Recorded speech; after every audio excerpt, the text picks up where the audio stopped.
Salut à tous, bienvenue dans The Programmatic Society, un programme qui vous propose d'entendre la voix de ceux qui font le marché du programmatique, en français dans le son, international dans le ton. Une émission soutenue par Redcard, avec pour partenaire média Redcard et 100% Média. Ce contenu est accessible également en podcast sur les principales plateformes d'écoute. Cette semaine, notre thème est le suivant, télévision connectée, état des lieux et perspectives. Dès son apparition dans les années 2010, la télévision connectée était une véritable révolution tant pour les annonceurs que pour les consommateurs. Offrant la possibilité aux utilisateurs d'avoir une réelle interaction avec son contenu, la télévision connectée constituait également une opportunité pour les annonceurs et les e-commerçants de créer de nouveaux services et de nouveaux modèles économiques. La diffusion de campagnes personnalisées, une mesure à l'image du web ou encore un modèle d'achat programmatique, telles étaient les promesses de la télévision connectée. Où en sommes-nous aujourd'hui ? Afin d'échanger sur ce sujet, nous demanderons à nos invités quels sont les enjeux marketing et business autour de la télévision connectée, s'ils ont des exemples de campagnes publicitaires qui ont particulièrement bien performé grâce à la télévision connectée, et enfin quel est selon eux l'avenir de la télévision connectée. Pour en discuter, Charles Onvaux de Orixa Media, Nicolas Garino de LiveRamp, Jonathan Agege de Mediasmart. Une émission présentée par Michel Juvillier. Bonjour Charles. Bonjour Michel. Bonjour Jonathan. Bonjour Michel. Bonjour Nicolas. Bonjour Michel. Heureux de vous retrouver puisque vous êtes déjà venu au sein de The Programmatic Society et merci pour votre confiance quant à la crédibilité des propos qu'on y tient puisque cela démontre qu'on répond à certaines des attentes des annonceurs mais également de l'ensemble de l'écosystème. Et puisqu'on parle d'attentes et de l'écosystème, il y a beaucoup d'attentes autour de la compréhension sur la télévision connectée. Donc, première question, et Charles, je te demanderai d'y répondre en premier lieu. Quand on parle de télévision connectée, de quoi parle-t-on ? Eh bien, écoute Michel, merci pour l'invitation. Quand on parle de télé connectée, on parle tout simplement donc, d'un device, d'une télévision qui va recevoir tout ou partie de son flux via la connexion Internet, donc grâce à un fournisseur d'accès. C'est tout. Non, je dis c'est tout parce que je pose la question. Parce que pendant un certain temps, la télévision connectée, c'était uniquement le device lui-même qui était connecté à Internet. Ce que tu évoques est une particularité bien française, puisqu'on a beaucoup de box sur le marché français. Et donc, on intègre donc également aujourd'hui, dans ce concept de télévision connectée, les télévisions classiques connectées à une box Internet. Tout à fait. C'est l'idée qu'en fait, un device, encore une fois, puisse recevoir différents flux, peu importe sa typologie de consommation média qui est réalisée sur l'emplacement télévision. Merci beaucoup Charles. De ton point de vue, Jonathan, télévision connectée et perspective aussi, j'allais dire, de ton point de vue en tant que plateforme, tu me dis, si je me trompe, qui facilite les achats médias. C'est ça. Alors, de mon point de vue, bien évidemment, totalement raccord avec Charles. Ce que je vais rajouter simplement, c'est on a aujourd'hui deux leviers principaux connus sur le marché. La télé segmentée, c'est un premier levier qui est un sujet assez complexe, mais qui est un sujet qui est amené à aider la télé traditionnelle qui est en perte de vitesse, on va dire. Malheureusement pour ce média. Et dans un deuxième temps, la télé programmatique. Et nous, chez Mediasmart, la télé programmatique, on l'adresse comment ? On l'adresse, donc comme disait Charles, c'est un device qui est connecté à Internet. Par l'intermédiaire, je rajouterai juste des exemples concrets, soit d'une box Android, par exemple, soit d'une Apple TV, une Smart Télé ou une console de jeux vidéo. Donc c'est un peu les différentes façons de se connecter à la télé sur Internet et donc d'avoir accès à de l'inventaire et être capable pour une plateforme comme Mediasmart de diffuser de l'inventaire sur ce device-là. Merci Jonathan. Alors Nicolas, à l'instant, on a entendu Jonathan qui nous a expliqué quelles étaient les perspectives d'un point de vue publicitaire via la télévision segmentée, la télévision programmatique et soutenu le propos de Charles en ce qui concerne tout type de connexion. En fait, avant, on pensait, dans les tout premiers temps, que c'était que la Smart TV qui était la télé connectée. En réalité, non. Je parlais de la spécificité française, notamment en ce qui concerne l'accès à Internet et les box Internet. De ton point de vue, en tant que j'allais dire, acteur important dans le domaine de la data, mais pas que, tu vas nous le dire tout à l'heure. Quand on parle de télévision connectée, de quoi parle-t-on et quelle est la perspective que tu peux voir de par ton positionnement? Alors déjà, si on revient un peu sur le terme de télé connectée, c'est surtout faire la différence entre la télé connectée et la télé adressée. La télé connectée, en effet, c'est juste une avancée technologique qui a permis à un téléviseur d'être connecté à Internet, de s'affranchir de l'antenne râteau pour pouvoir consommer du contenu. Ces contenus, ils peuvent être accessibles via plusieurs dispositifs. Le premier qui est les box, en effet, les box opérateurs qui représentent une grosse partie du marché, mais également des applications directement intégrées dans les téléviseurs ou même des boîtiers de type Apple TV. Donc ça a amené également de différents usages. Et dans les perspectives, c'est que le fait d'avoir accès à ces contenus différemment a permis aussi de changer des comportements de consommation, notamment sur la VOD ou d'autres types d'accès. Mais surtout, ça a généré et ça continue à générer beaucoup de data. Et ça va répondre à des problématiques qui sont les mêmes que sur le digital, c'est de pouvoir utiliser cette donnée pour adresser, pour segmenter, pour cibler ou mesurer en fait le média qui est la télévision. Merci Nicolas. Donc à l'instant, tu viens d'évoquer quand même deux éléments majeurs du point de vue des utilisateurs et du point de vue du marché publicitaire. D'une part, un changement de comportement des utilisateurs, peut-être une surconsommation non plus des programmes TV linéaires, mais d'accès à différents, fournisseurs de contenu vidéo. Je pense aux plateformes Netflix, Amazon, entre autres. Mais également d'un point de vue publicitaire, une opportunité incroyable en termes de génération de data, donc de meilleure connaissance utilisateur, qui veut dire potentiellement meilleure connaissance client, potentiel ou prospect pour les annonceurs.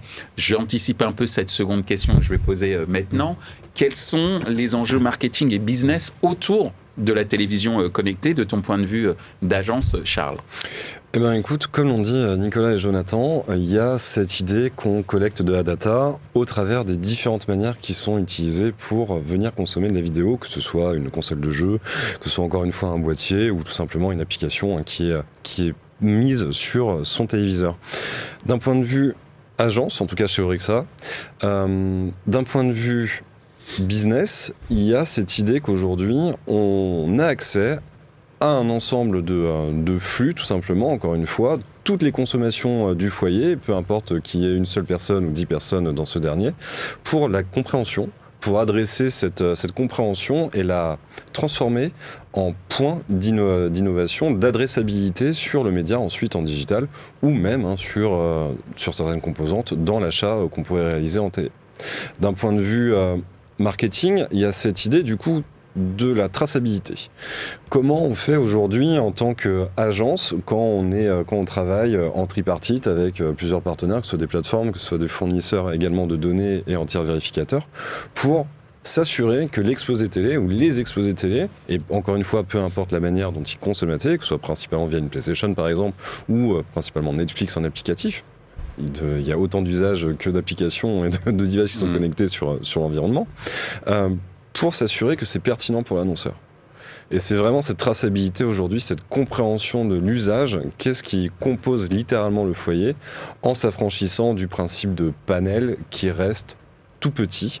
Donc adresser vraiment des plus gros panels grâce à vos technologies, évidemment. Donc aller au-delà, merci Charles, aller au-delà de cette notion de panel pour être sur, j'allais dire, des données beaucoup plus dynamiques et réalistes, la notion de traçabilité et de pouvoir exploiter une opportunité d'être vu à travers le multiscreen d'une certaine manière, quels que soient les différents devices. Merci Charles. De ton point de vue, Jonathan, d'un point de vue, j'allais dire, plateforme d'achat publicitaire, les enjeux marketing et business autour de la télévision connectée, quels sont-ils? Alors, le premier gros enjeu, c'est d'arriver à retoucher cette génération qui a quitté la télé, en fait, qui est énormément connectée sur les applications TikTok, Snapchat, on les connaît toutes. Et c'est vrai qu'elle consomme moins la télé traditionnelle. En revanche, elle consomme toujours, cette génération-là, la télé, la nouvelle télé, la télé programmatique, la télé connectée, via des OTT, comme on dit, over the top, c'est des applications que sont Netflix, entre autres, Disney+, etc. Donc ça, c'est le premier gros enjeu, c'est effectivement de pouvoir adresser cette audience-là. Deuxième gros enjeu, c'est effectivement ce que Charles disait à l'instant.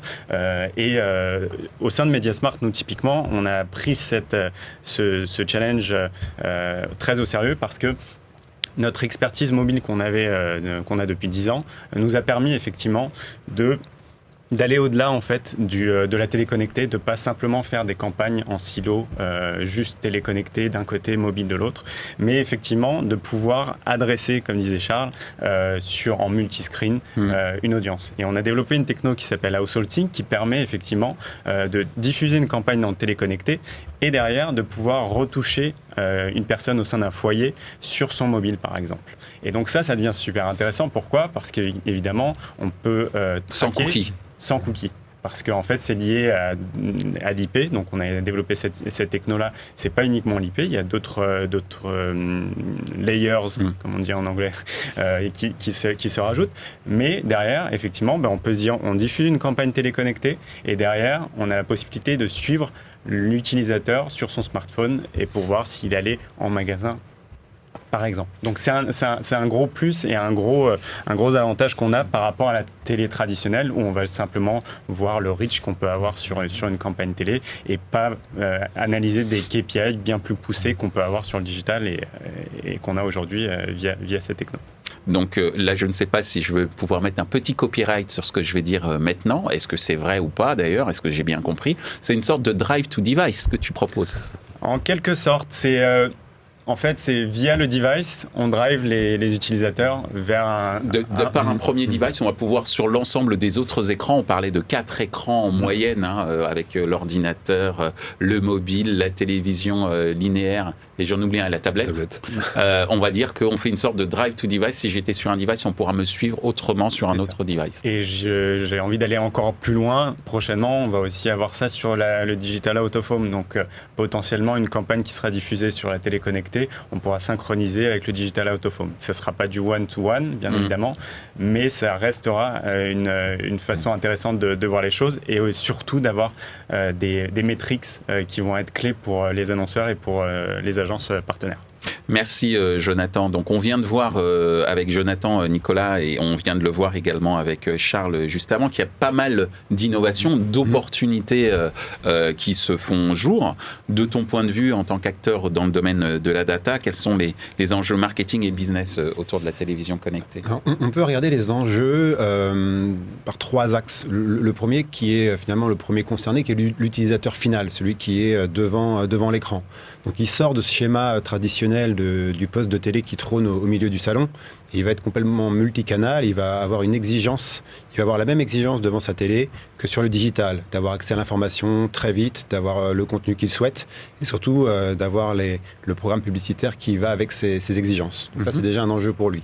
Ensuite, il y a l'enjeu de l'inventaire, de la chaîne, de la régie, qui, la bonne nouvelle, c'est qu'elle va se battre avec les mêmes armes que des acteurs comme YouTube ou autres sur le fait de pouvoir cibler, de pouvoir travailler son contenu, mais également rentre dans un terrain concurrentiel beaucoup plus large avec des nouveaux acteurs qu'on a cités comme Netflix ou autres, qui viennent justement prendre des parts de marché des dépenses publicitaires des annonceurs.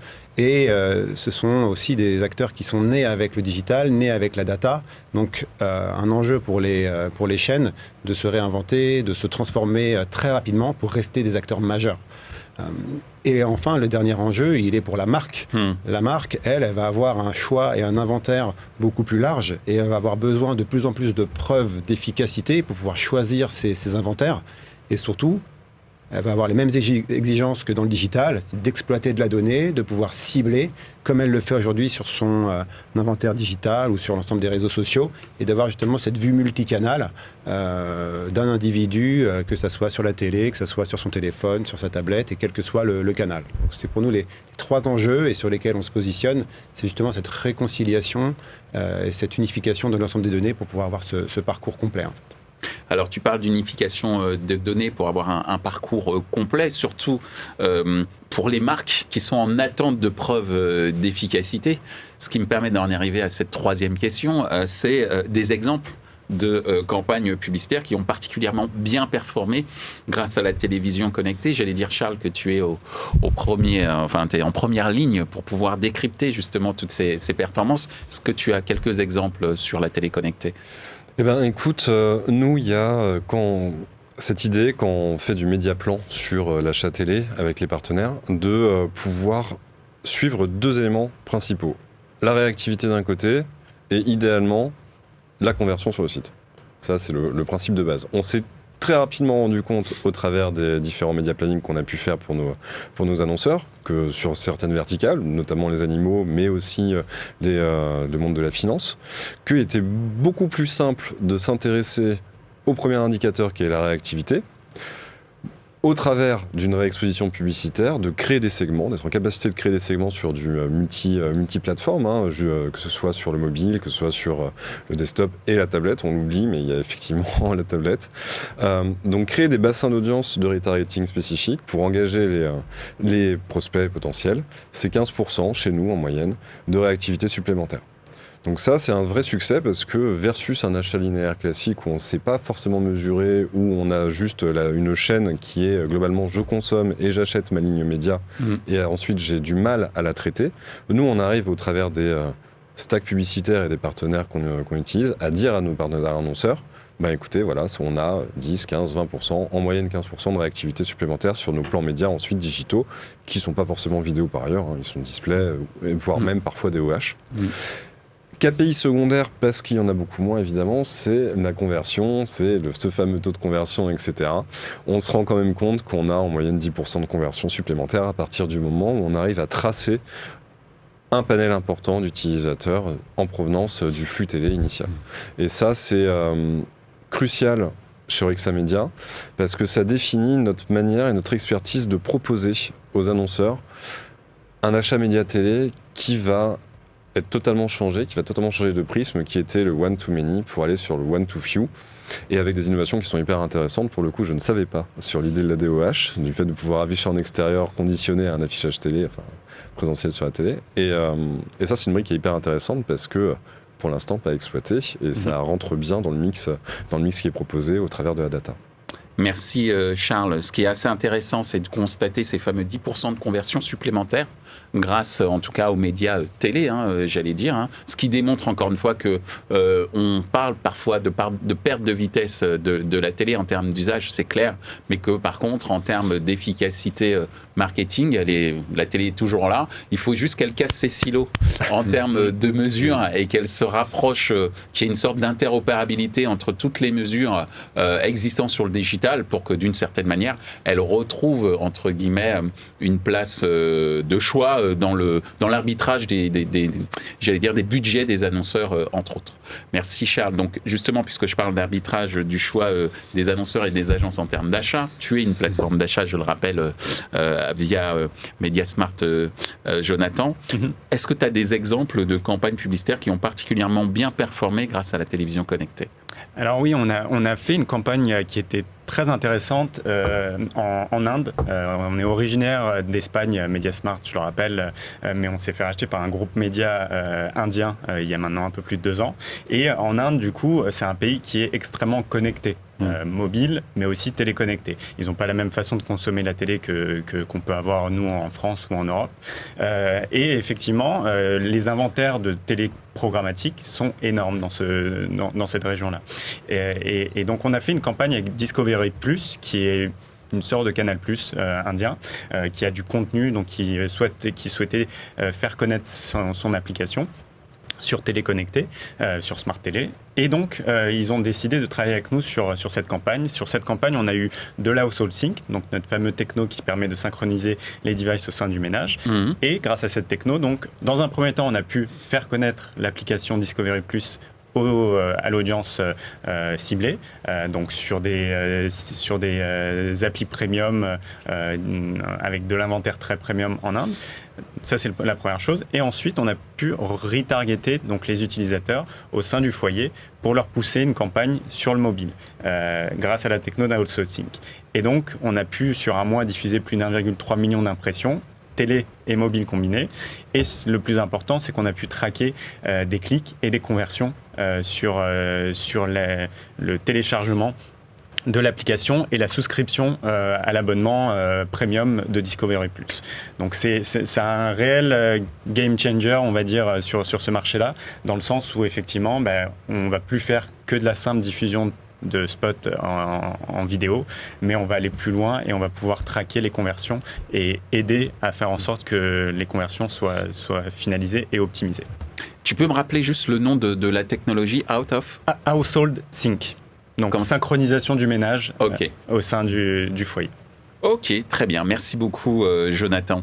De ton point de vue, Nicolas, enfin, plus qu'un point de vue, est-ce que tu as des exemples, je pense que compte tenu de ton positionnement, tu en as plein, des exemples de campagnes publicitaires qui ont particulièrement performé grâce à la télé connectée? Oui, alors je ne vais pas forcément citer de marques en particulier, mais je vais donner des exemples ou des secteurs d'activité.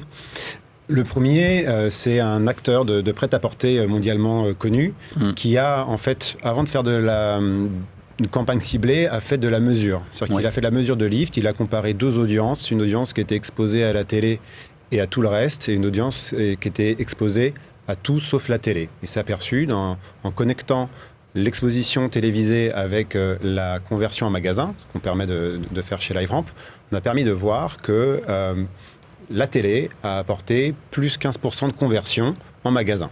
D'accord. Donc déjà, voir ce qu'on appelle le lift, la mesure de lift sur une campagne télé. Ensuite, il y a un autre exemple qui est intéressant dans le secteur de l'automobile, qui est un gros secteur au niveau des annonceurs télé, et qui, en fait, avant de faire une campagne ciblée, a réussi à réconcilier des sources de données externes pour tout simplement comprendre quels étaient les programmes privilégiés par certains possesseurs de véhicules, un type de véhicule. D'accord. Donc en réconciliant ces données-là, on a réussi ensuite l'annonceur a permis de replanifier et de recalibrer certaines campagnes et de cibler certains programmes, certaines typologies de programmes pour optimiser les campagnes. Et on a des résultats intéressants. On parle de plus de 35% de couverture sur cible. Couverture sur cible, c'est tout simplement le fait d'essayer de toucher ses potentiels clients ou prospects. Le fait de cibler, d'analyser en amont et de réconcilier des données a permis d'augmenter de 35% la couverture sur cible. D'accord. Voilà. Et enfin, le dernier exemple qui est intéressant, c'est d'ailleurs TF1 qui l'a communiqué. Le fait de toute cette donnée qui est générée permet d'avoir la différence, de connaître en fait la consommation d'un ménage ou d'un individu, savoir si c'est une personne qui est très exposée ou faiblement exposée à la télé. Et vous avez des marques qui finalement aujourd'hui ont la plupart de leur cœur de cible dans des audiences qui regardent très peu la télé. Donc l'objectif, en connaissant cette information-là, c'est de cibler justement ces personnes-là sur le peu de temps qu'ils passent devant l'écran et de les cibler à ce moment-là. Et pareil, on a des augmentations autour de 15% d'augmentation de couverture sur cible et naturellement de l'optimisation de campagne et de coûts parce qu'on va aller cibler vraiment l'individu au moment où il se trouve devant son poste de télévision. Merci beaucoup Nicolas. Donc on parle de plus 35% pour le taux de couverture, de plus 15%, c'était pour la voiture, je crois, les plus 35%, plus 15% dans le cadre d'une campagne chez TF1, toujours en termes de couverture, et plus 15% en trafic en magasin, si j'ai bien compris le premier exemple. Oui, en fait c'est l'augmentation alors c'était 15%, on appelle ça le lift, c'est l'apport incrémental lié à l'exposition à une campagne télé. D'accord. En tous les cas, on peut se dire que l'avenir est plutôt, j'allais dire, encourageant, positif. Justement, on en arrive à cette dernière question, avant-dernière pour être tout à fait exact. Quel est selon vous l'avenir de la télévision connectée? On va commencer par toi, Charles. Eh bien écoute, c'est toutes les thématiques qui ont été couvertes globalement sur les réponses précédentes. Je pense que faire changer aujourd'hui de regard les annonceurs historiques télé bien évidemment, et puis donner cette opportunité d'aller en télé pour des annonceurs plus petits au travers de la compréhension sur tous les écosystèmes qu'ils vont adresser, n'est pas une innovation en soi, mais serait un changement, un game changer, comme on dit, sur l'appréhension du média télé. Moi, ce que je retiens, c'est que il y a deux manières de faire. Globalement, c'est soit on étudie notre business incrémental déjà présent pour ensuite aller en télé, soit on étudie ce qui se passe une fois qu'on médiatise en télé. Et ça répond à l'innovation que j'identifie moi côté agence, qui est aujourd'hui la compréhension de l'ensemble des flux qui sont consommés en vidéo sur la plateformisation, que ce soit télé, OTT, AVOD, et puis l'ensemble du multiscreen qui peut être du coup déployé. Et ça passe du coup par des innovations fortes côté plateforme d'achat, les DSP, et puis évidemment les partenaires en termes de data, de mesures, et cette bonne communication sur l'ensemble de la chaîne, et s'assurer effectivement que l'ensemble des critères sont respectés pour pouvoir rassurer les annonceurs et pour pouvoir les guider sur l'investissement publicitaire, sur 100 € investis en médias, combien j'en mets à un télé versus une répétition sur du mobile notamment, et pourquoi pas de la DOH du coup, pour revenir sur ça. Merci Charles. Ce que je retiens, si je devais trouver un mot-clé sur ce que tu viens de nous dire, c'est que l'avenir de la télévision connectée passe par la traçabilité. Tout à fait.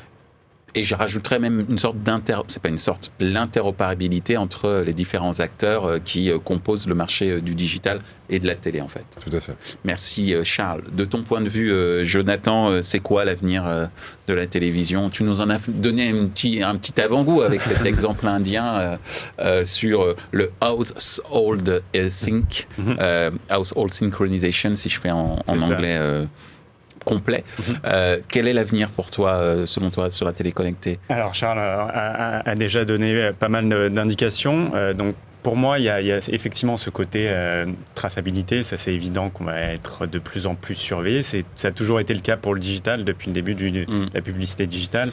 Le principal atout, c'était notamment la traçabilité, les KPI qu'on peut en tirer.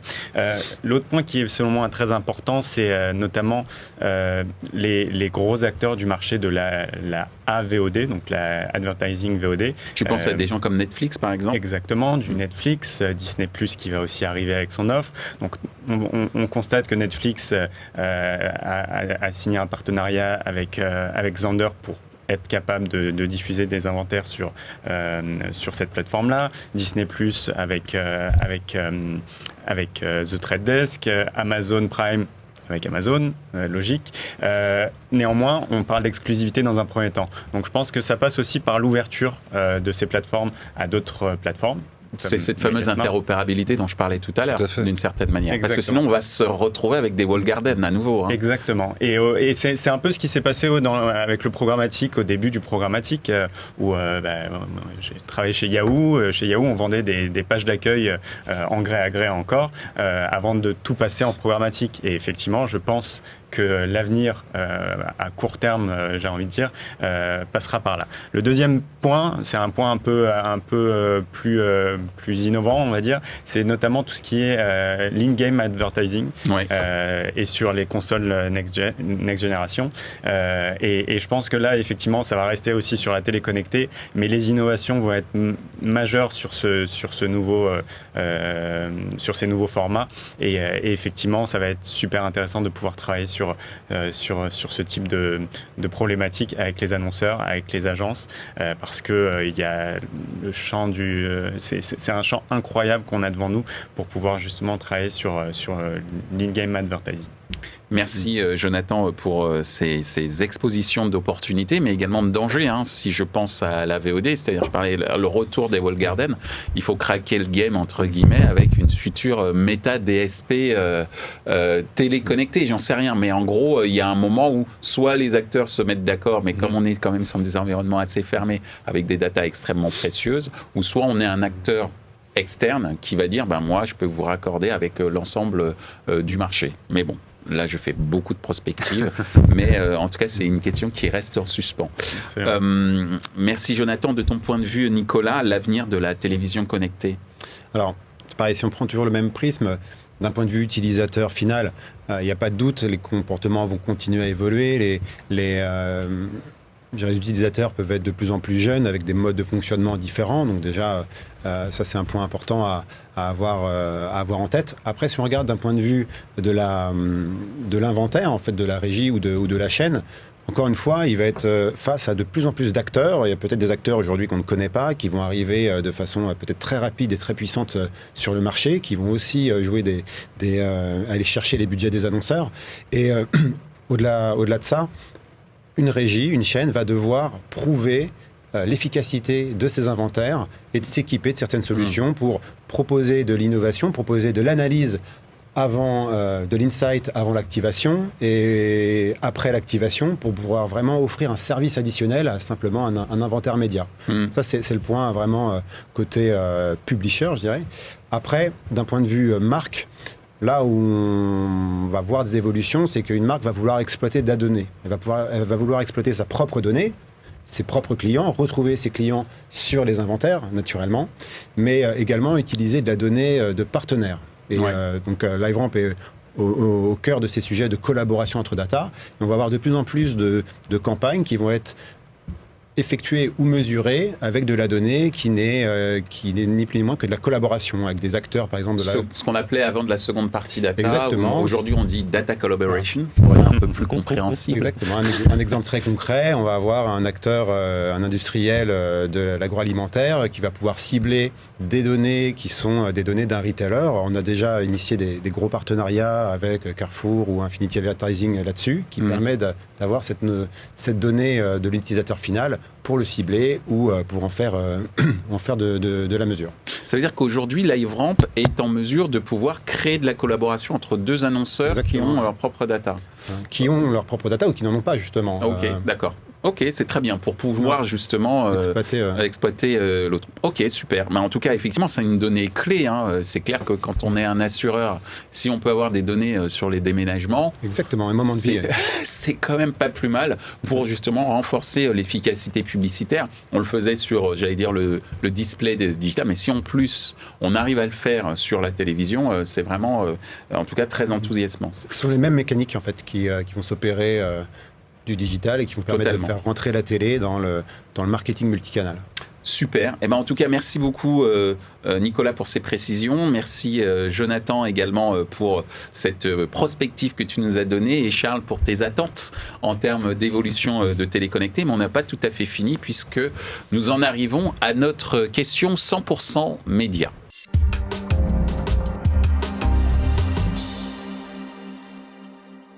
Bonjour à tous, voici ma question. Pour vous, y a-t-il une spécificité française dans ce marché en plein essor de la TV connectée? Voilà, merci.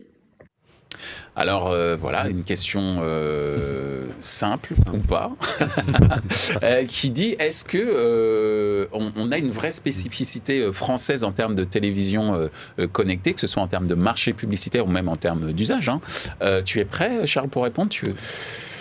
Top chrono. Eh bien, écoute, je dirais que la France s'est construite sur une spécificité propre et qu'on a su innover dans tous les secteurs sur cette spécificité-là. Pour la partie télé connectée, je pense qu'on a encore beaucoup trop d'acteurs historiques qui, en fait, vont avoir cette idée de garder, c'est mon wall garden, encore une fois, je garde mon inventaire, je garde ma médiatisation, ma monétisation, je garde mes partenariats. On ne le rencontre pas forcément sur d'autres marchés, même européens, on n'a pas forcément besoin d'aller hyper loin pour voir ça. Et c'est parce qu'en France, en fait, on a cette idée de la liberté de l'information et aussi de la vérification de l'information qui est au centre de la qualité des inventaires qui nous sont proposés. Merci Charles. Donc, spécificité française indéniablement de ton point de vue. Jonathan, est-ce que tu es prêt à répondre à cette question? Je crois. Top chrono. Alors, oui, de toute façon, il y a toujours une spécificité française. C'est français de dire qu'on a une spécificité française. Oui, parce que effectivement, la consommation de la télé en France est différente de la consommation de télé des autres marchés. Je parle de l'Europe parce que je connais bien ce marché aussi. En Italie, par exemple, ou au UK, la quasi-totalité du marché n'est pas équipée de box ADSL pour regarder la télé. Et donc, on passe par une smart télé, par plein d'autres devices pour regarder la télé. Donc de ce point de vue-là, c'est une réelle spécificité. C'est pour ça qu'aussi ça a mis un peu de temps sans doute à se mettre en place. Mais désormais, la consommation en fait de l'audience a changé. Comme on en parlait un peu plus tôt, effectivement, cette jeune audience consomme différemment la télé. Et donc, c'est pour ça que le marché français s'est adapté à ça. Et aujourd'hui, on est capable d'avoir une vraie stratégie télé différente des autres pays. Parfait, sur le gong. Presque. Merci Jonathan. De ton point de vue, Nicolas, attention, top chrono. Alors, en effet, oui, il y a vraiment une spécificité française qui est une spécificité peut-être technique, parce que, en effet, une grosse partie des téléconnectés ou une grosse partie de la consommation est liée à des box. Donc, il y a 3 ou 4 opérateurs qui se partagent une grosse partie du marché et qui ne sont ni plus ni moins que des diffuseurs. Et à côté, on a justement les régies qui sont un acteur à part du diffuseur, et troisièmement il y a la marque. Mais si on regarde la relation entre le diffuseur et celui qui crée les contenus, on a une spécificité qui est vraiment donc deux parties bien distinctes et qui rend une certaine complexité justement d'opération, parce que on le voit bien avec Canal+ et TF1 par exemple, pour dire les choses. Dans certains pays, comme mentionnait Jonathan, c'est la même entreprise qui va diffuser et qui va créer les contenus, qui va gérer la publicité, qui va avoir en fait tout intégré dans un seul et même, une seule et même offre. Magnifique. Merci beaucoup Nicolas, merci beaucoup Jonathan, merci. Beaucoup Charles pour nous avoir expliqué les enjeux autour de la télévision connectée. C'est hyper enthousiasmant parce que ce marché de la télé est un peu mythique dans le monde de la publicité. C'est le nec plus ultra, c'est le côté hollywoodien, j'allais dire, de cet écosystème qui a fait beaucoup qui a fait beaucoup d'envieux, j'allais dire, dans le monde du digital, et qui aujourd'hui devient palpable pour l'ensemble des acteurs de la publicité digitale. Donc c'est extrêmement enthousiasmant. Ça donne du sens pour pas mal de gens qui sont intéressés dans nos marchés par le monde de la télé et qui n'y avaient pas accès. Donc merci de nous avoir éclairé sur cet élément-là. Je vous souhaite une très bonne fin de journée et merci encore de nous avoir éduqués. Merci beaucoup. Merci à tous. Ainsi s'achève ce débat autour de la télévision connectée. Cette émission vous a été présentée par Michel Juvillier. Ce contenu est accessible également en podcast sur les principales plateformes d'écoute. Merci à Redcard pour leur soutien, ainsi qu'à nos partenaires médias Redcard et 100% Média. Merci également à l'ensemble des équipes d'Altis Media pour la réalisation de ce programme, post-production, traduction et sous-titrage par Uptown.